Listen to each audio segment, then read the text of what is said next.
స్వర్గీయ doctor YS Rajasekhara Reddy గారు September 2వ తేదీ నాడు ఆయన అధికారం చేపట్టిన తర్వాత రెండోసారి పాలన విధి విధానాలు ఎలాగున్నాయని మళ్ళీ ప్రజల ద్వారానే తెలుసుకోవాలని రచ్చబండ కార్యక్రమాన్ని మొదలుపెట్టి ఆ రచ్చబండ కార్యక్రమానికి బయలుదేరి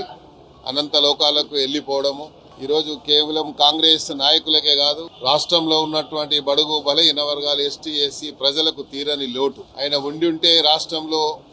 ఇంకా ఎన్నో మరి పథకాలు వచ్చేటివి, ఎన్నో సంక్షేమ పథకాలు వచ్చేటివి. ప్రజల యొక్క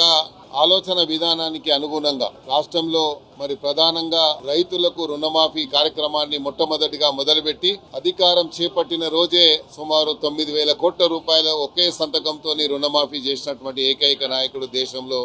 వైఎస్ఆర్ గారు. అదేవిధంగా మరి మీరు చూసినట్టయితే ఫీజు రియంబర్స్మెంట్ గాని, ఆరోగ్యశ్రీ పథకం గాని, ఇలాగా చెప్పుకుంటూ పోతే ప్రతి కార్యక్రమాన్ని కూడా ఆయన కేవలం పేద ప్రజల యొక్క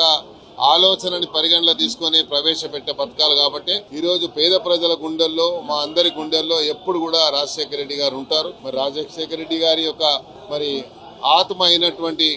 కేవీపీ గారు కూడా ఈ కార్యక్రమాన్ని ప్రతి సందర్భం జూలై 8వ తేదీ గాని సెప్టెంబర్ 2 గాని మర్చిపోకుండా మేము చేస్తున్నామంటే మేమే కాదు, ఈ రోజు ప్రతి ఇంట్లో కూడా రాజశేఖర రెడ్డి గారిని గుర్తు చేసుకుని రోజు ఉండదు.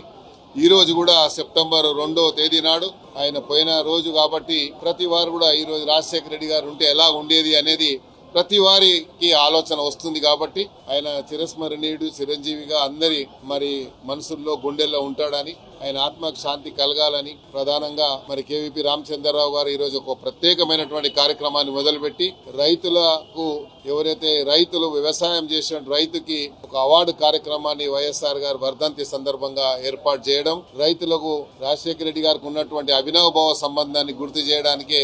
ఈ కార్యక్రమాన్ని వారు ఏర్పాటు చేయడము వారికి ధన్యవాదాలు తెలియజేసుకుంటూ వైఎస్ఆర్ గారికి ఆత్మశాంతి కలగాలని మనస్ఫూర్తిగా కోరుతున్నాను.